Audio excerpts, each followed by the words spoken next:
नमस्कार. राधिकाच किचनमध्ये सगळ्यांचे मनापासून खूप खूप स्वागत.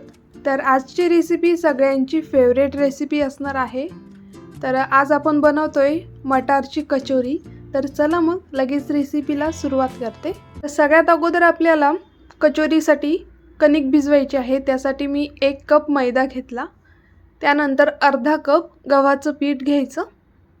या ठिकाणी तुम्ही फक्त मैद्याचा वापरसुद्धा करू शकता. नंतर यामध्ये थोडासा ओवा आहे, अर्धा चमचा, तो असा हातावरती चोळून यामध्ये टाकते. त्यानंतर चवीनुसार थोडंसं मीठ टाकते आणि कडक तेलाचं मोहन टाकायचं. तर या ठिकाणी मी 4-5 चमचे कडक तेलाचं मोहन यामध्ये टाकते. तर हे तेल आणि मैदा आता आपल्याला छान मिक्स करून घ्यायचं आहे. तेल थोडंसं गरम आहे, त्यामुळे मी अगोदर हे चमच्याने मिक्स करते. चमच्याने थोडंसं मिक्स केल्यानंतर आता मी हे हाताने चांगलं चोळून घेणार आहे. तर या पद्धतीने हाताने चांगलं चोळून घ्यायचं. मैद्यामध्ये असं कडक तेलाचं मोहन टाकल्यामुळे आपली कचोरी छान कुरकुरीत लागते. तर त्यामुळे गरम तेलाचंच मोहन टाकायचं आणि या पद्धतीने हे चांगलं चोळून घ्यायचं आहे. हे बघा, शेवटी या पिठाचा असा गोळा तयार झाला पाहिजे. तर आता हे पीठ तयार आहे. तर यामध्ये आपण थोडं थोडं पाणी टाकून याची कणिक चांगली भिजवून घेऊया.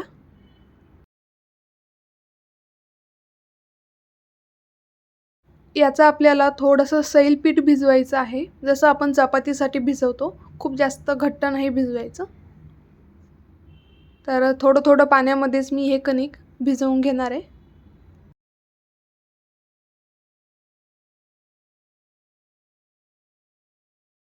तर या ठिकाणी ही कणिक चांगली भिजवून झालेली आहे. हे बघा, एकदम सैल भिजवली आहे.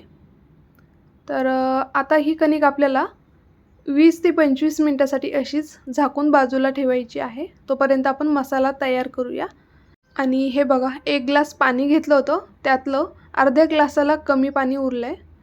त्यानंतर मसाला तयार करण्यासाठी मी 1 चमचा धने घेतले, 1 चमचा बडीशेप आणि 1 चमचा जिरे घ्यायचे. आता हे सगळं आपल्याला छान सोनेरी रंग येईपर्यंत भाजायचं आहे. खरं म्हणजे कचोरीमध्ये या मसाल्यामुळे चांगली चव येते, त्यामुळे हा मसाला छान बनवायचा. आता हे जिरे आणि धने चांगले भाजलेत, हे काढून घेते आणि नंतर या पॅनमध्येच मी 2 चमचे तेल टाकून यामध्ये आपल्याला मटार टाकायचे आहे. तर 1 मोठी वाटी भरून मी मटार सोलून घेतलेत. फ्रेश मटार आहे. आता हे चांगलं यामध्ये फ्राय करून घेऊया.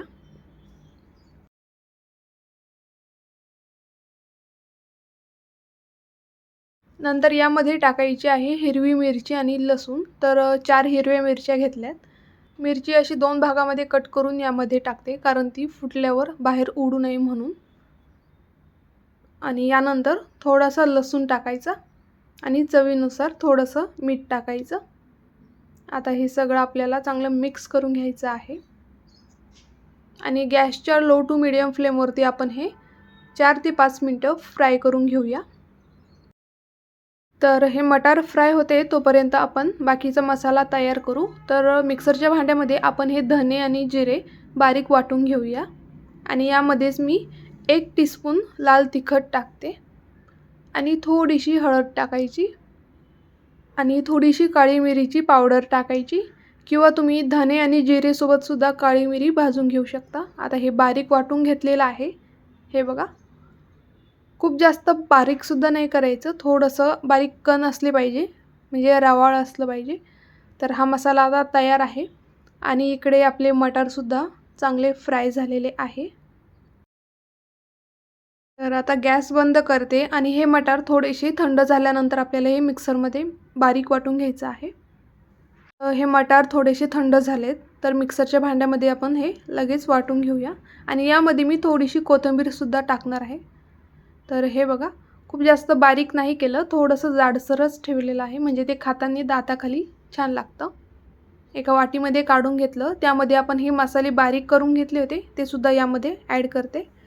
आता हे सगळं आपल्याला छान हाताने मिक्स करायचं आहे. बऱ्याच ठिकाणी मटारला वाटाणेसुद्धा म्हणतात, तर तुम्ही मटार किंवा वाटाणे काहीही म्हणा. तर कचोरीसाठीचं हे सारण तयार आहे. त्यानंतर आपण हे कणिक बघूया. तर 20 ते 25 मिनटं हे कणिक चांगलं भिजले. हे बघा मस्त सैल झाले. याला पुन्हा एकदा चांगलं मळवून घेऊया. आणि आता आपल्याला याची कचोरीसाठी छोटे छोटे गोळे करायचे आहे. तर तुम्ही तुमच्या आवडीप्रमाणे कचोरी लहान किंवा मोठी बनवायची असेल तर तसे तुम्ही गोळे तयार करू शकता. तर मी लिंबूच्या आकाराचे गोळे तयार करणार आहे. म्हणजे कचोरी खूप मोठी पण नाही आणि खूप लहान पण नाही, मीडियम साईजची. तर हे बघा अशा साईजचे मी सगळे गोळे तयार करून घेणार आहे.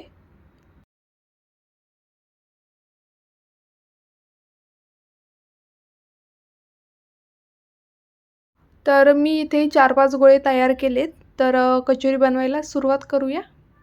एक गोळा तो असा हातावरती आपल्याला आपण मोदक बनवतो सेम त्याच पद्धतीने वाटी तयार करायची आहे. आणि यामध्ये सारणसुद्धा तुम्ही कमी जास्त भरू शकता. तर एक छोटासा चमचा भरून यामध्ये मी सारण टाकते. आणि हे सारण खूप जास्त दाबूनसुद्धा नाही भरायचं, नाहीतर आपली कचोरी तेलामध्ये सोडल्यानंतर फुटेल. आता मोदकसारखंच याचं सगळीकडनं तोंड बंद करायचं अशा पद्धतीने. आणि वरती थोडंसं टोक काढून टाकायचं. त्यानंतर दोन्ही हाताच्या मध्ये याला हलकंसं प्रेस करायचं. हे बघा अशा प्रकारे कचोरी पहिली तयार आहे. तर ह्या 4-5 कचोरी आपण तयार करून घेऊया आणि नंतर एक सोबतच फ्राय करून घेऊया. आणि कचोरी तर सगळ्यांनाच आवडते. मार्केटमध्ये सुद्धा सगळ्यांनी कचोरी खाल्लेली असेल तर ती कचोरी मूग डाळीपासून बनवलेली असते. मी ही बनवलेली कचोरी मटारची कचोरी आहे. तर ही कचोरीसुद्धा खूप टेस्टी लागते. तुम्ही घरी ही मटारची कचोरी बनवून बघा आणि खाऊन बघा. तुम्हालासुद्धा नक्की आवडेल. खूप टेस्टी तयार होते. तर हे बघा दुसरी कचोरीसुद्धा मी तुम्हाला बनवून दाखवलेली आहे. तर याच पद्धतीने आपल्याला सगळ्या कचोरी तयार करून घ्यायच्या आहे.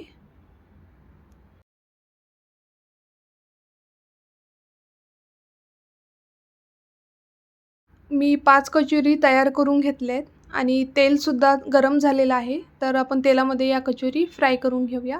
तेल खूप जास्त गरम नाही करायचं. थोडंसं गरम झालं की यामध्ये आपल्याला कचोरी सोडायची आहे. आणि 1 मिनिट हे फ्राय झाल्यानंतर आपल्याला हे पलटून घ्यायचं आहे. तर 1 मिनिटानंतर ही दुसरी बाजू मी पलटून घेते. हे बघा हलकीशी फ्राय झाली आहे.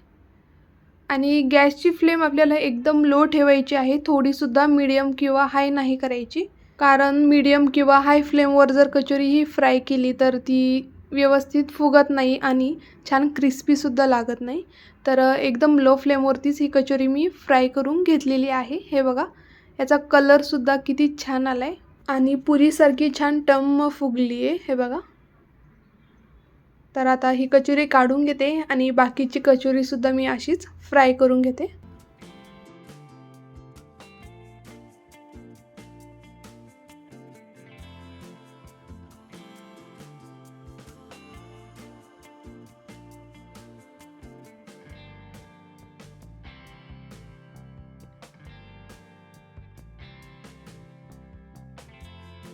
तर कचोरी फ्राय झालेली आहे. शेवटी यामध्ये मी हिरवी मिरची फ्राय करून घेते. ही मिरची मी मधनं कट करून घेतली आहे म्हणजे ती तेलामध्ये फुटणार नाही.